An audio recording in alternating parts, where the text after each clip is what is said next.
Hey, what is up, ladies and gentlemen? It's your boy coming at you with another episode in our Let's Play Wushu Chronicles series in the 2.0 patch. And in this episode, I'll be showing you how I fixed the problem that I'm having with upgrading the Forbidden Place in translation, which is the martial arts creation altar that allows us to make our own internals.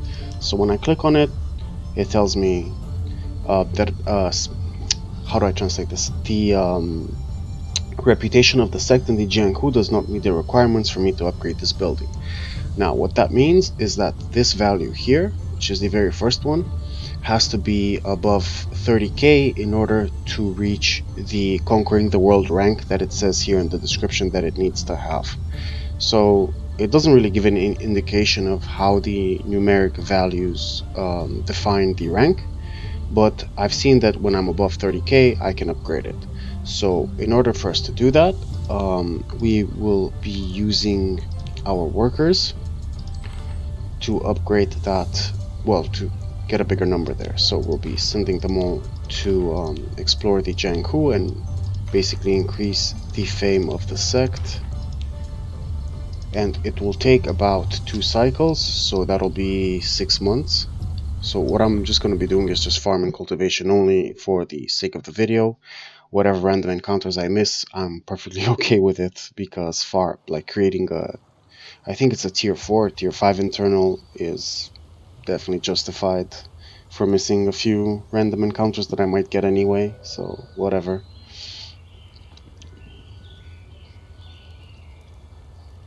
Now we're just going to go to our house in Nanjing and farm some cultivation by just resting there, and then we'll just keep doing that 2 times, and that should be above 30k.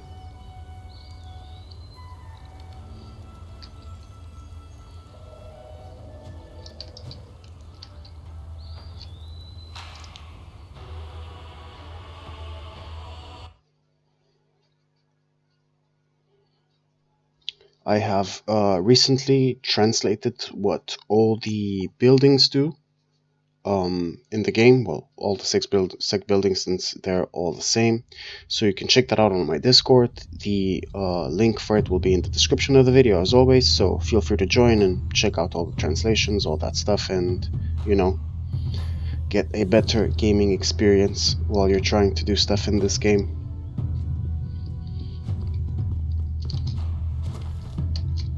So now we're just gonna head on to our house, Tipito that way.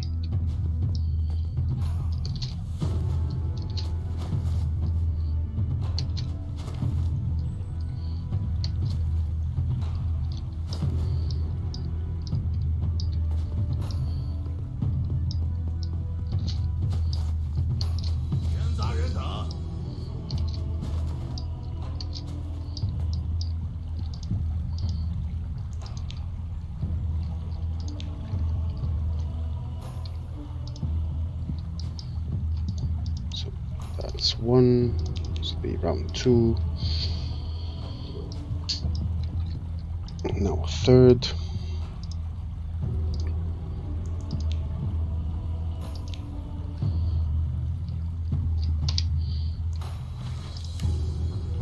Now head back and set the workers again to the task.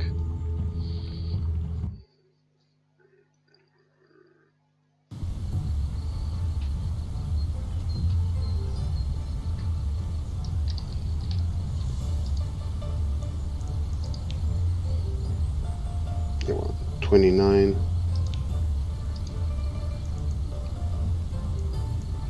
So what I'm gonna do is, since I only basically need 2 of them, we'll find the 2 with the highest martial arts value and put those to work. So 59, yeah, you can do that. 58, the second highest.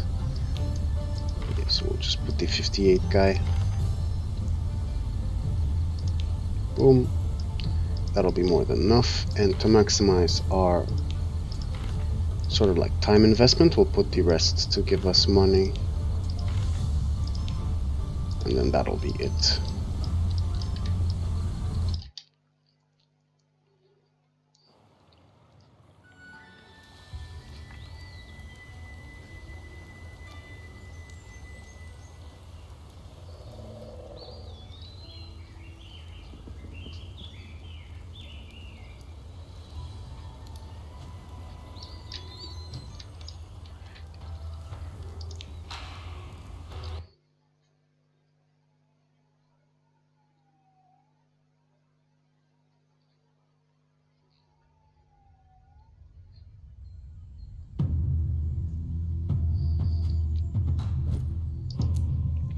See if we got any martial arts from that. Oh, we got a new skill. Better than nothing, right?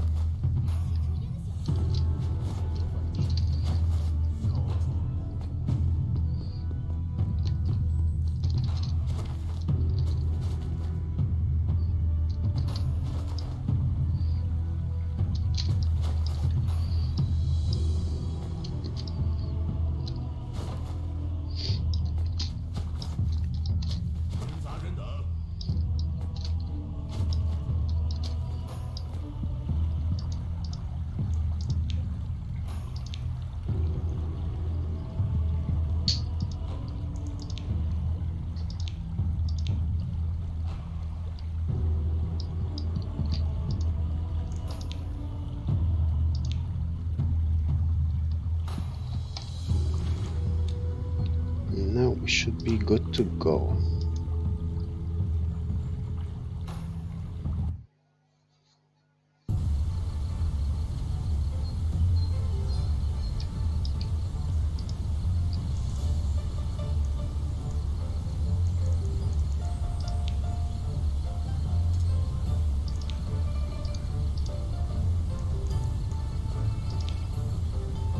So now when I enter the hall,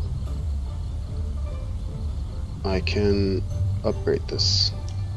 Boom, because we're above 30k. So now it's upgraded, it's leveled, and from a visual aspect point of view, you can see that now we have this statue here. So yeah, it looks really cool. I think that's a cool feature. And this statue will be different for each and every sect that you join, so that's really awesome. And now that that's upgraded, I will be giving you a really basic rundown of what the altar itself, well, how to create an inner basically. But I won't actually be doing it. I'll save that for the next episode, so I can try to also be more specific on why I'm choosing what I'm choosing. As far as all the translations themselves, I will be including them in the Discord, so you'll see, like, let me actually show you visually what I'm talking about. So you go in that option to open up the altar, and here you'll have 3 tabs, right? So for the sake of simplicity, this will be the first row, the second row, and the third row. Why they're named like that? Basically, when you pick a buff from here, it will impact the stats of the inner itself, as well as the buff that it receives in the first row. Because as you can see, inners have like buffs in rows and stuff. So just as an example, I'll pick a random inner. Let's say the latest one I've learned, which is going to be RG 5th. So when I hover over it, you can see that I have 1 row, 2 rows, 3 rows. And each of the buffs do different things. And as well, all inners have different stats. As you can see, this one gives me 317 HP, while this one gives me 600 and 370 mana, while this one gives me 255. And as well as with the elemental affiliation. So I'm gonna try to explain this as well as I can. So we go back in here, and we go to the first row, and here each of these buffs are the same for all sects. So no matter what sect you're in or whatever, you can pick from the same buffs. For the first row, the second row, and the third row, they're all exactly the same. So yeah, that's pretty handy actually for me that's trying to translate this. And here in this little thing, you can name your inner, like for example, Fat Dragon, or whatever you want to call it, you know, just as an example. However, when you are using your WASD keys, you're also moving for some reason, which is a little bit awkward, but whatever. So yeah, just to give you an idea, so this would be what the inner would look like if I would pick all the first buffs from each of the categories. So 600 HP, 900 mana, 60 defensive value, 30 body method, and 50 damage. Okay, so you can scroll through all the stats and get an idea of the stats the stats that the inner will have if you were to pick this specific combination of buffs and stuff. The first one I've already translated, so this would give you 2 stacks of mana regeneration per turn. As far as the rest, I only just started, so this is going to take a little bit because it's really difficult to translate because the way that they word stuff is a little bit difficult, especially since it's traditional Chinese. Like for me at least, it's really difficult. So yeah, the basic idea is this: you would like more or less just look through each of them, see how it would impact the stat line, and then check out the buff itself, like what it would give. Like for example, if I'm looking for a balance between everything, I would definitely go for this one because it seems to balance everything out, while this one goes overboard on HP and damage. So let's say I would pick something like that, and then I would want, okay, this doesn't change the stats. This gives me more HP and more damage, but less mana, so I'm actually kind of okay with that.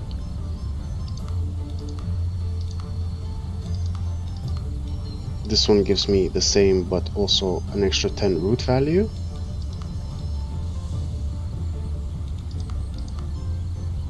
This one gives me again another 10, another 100 HP, and another 10 damage.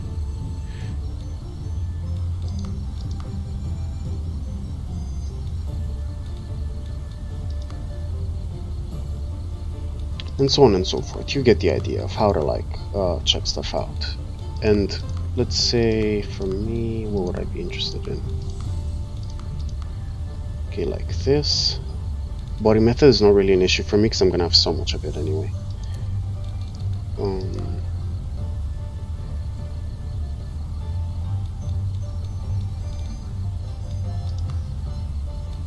Okay, so that takes 10 down from those.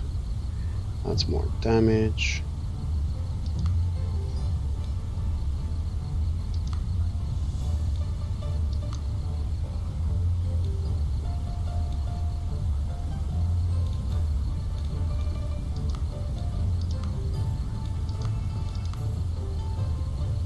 So if I was to pick this stat, I would actually have an inner that could replace the one that I'm using from the Bald Eagle King because it offers me 8% HP regen and 8% mana regen, but I want to see if that is only once or if it's like a continuous thing.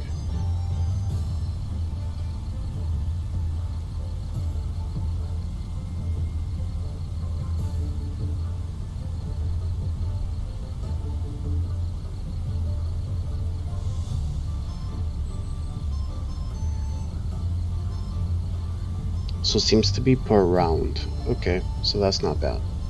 So this effect is pretty good. So I would suggest definitely including this one because it seems to be really good in terms of like regen and all that stuff.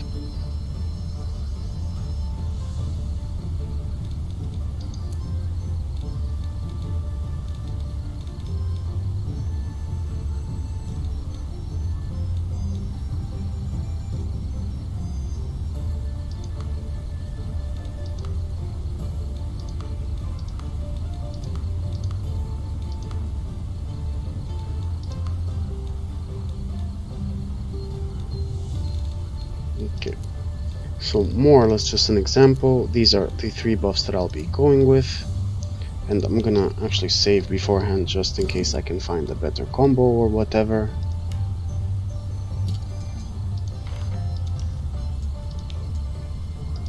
But just as an idea, that's kind of like what we'd be going for. Okay, I clicked the wrong option. Sorry. So the things that we have previously selected are saved, so you don't have to like re-find them again if you exited the interface like I did. They stay saved, so it's cool. What I do not know for sure is that if you can do this for each sect. That's what we'll be testing in this playthrough in the upcoming next episodes and stuff.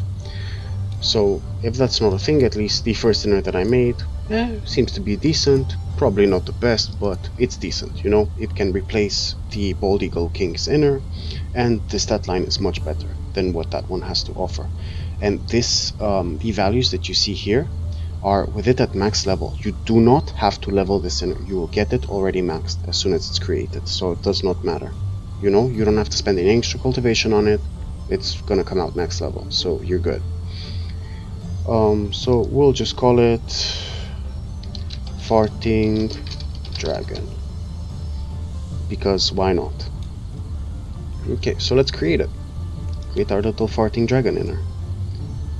And now it tells you that you've learned the internal Farting Dragon. Cool, good times. So you don't really need to be worried about this stuff, because it's just flashy stuff. It doesn't mean anything. So once you're done, you can just close it. And now let's see the elemental affinity of our inner, because according to what stats you pick on it, it will have a different elemental affinity. So here we have the Farting Dragon internal, and it is almost beautiful with 24 yang points and 12 yin points, which is exactly what I'm looking for. I'm lucky as hell, so I'm pretty blessed. Like I said, I'm not sure if you can create multiple of these, but if you can, that would be awesome. And yeah, this will basically be the inner, and as you can see, it's already max level. We can just take this and replace this one over here, and boom, there we go. The Farting Dragon inner gives us the third tier of I can't say that with a serious face. Yeah, the Farting Dragon inner gives us the third rank of the Yang buffs, so now we have all 3 ranks of Yang activated because of our inner combo. I'm trying not to laugh too much, but yeah, so you get the idea. You can name your whatever you want, but yeah. So that's gonna be a wrap for this one, and I do hope that you've enjoyed the video, despite my limited childish jokes. But yeah, it is what it is, you know. Sometimes I need a laugh. It's Christmas time. I need something to entertain me.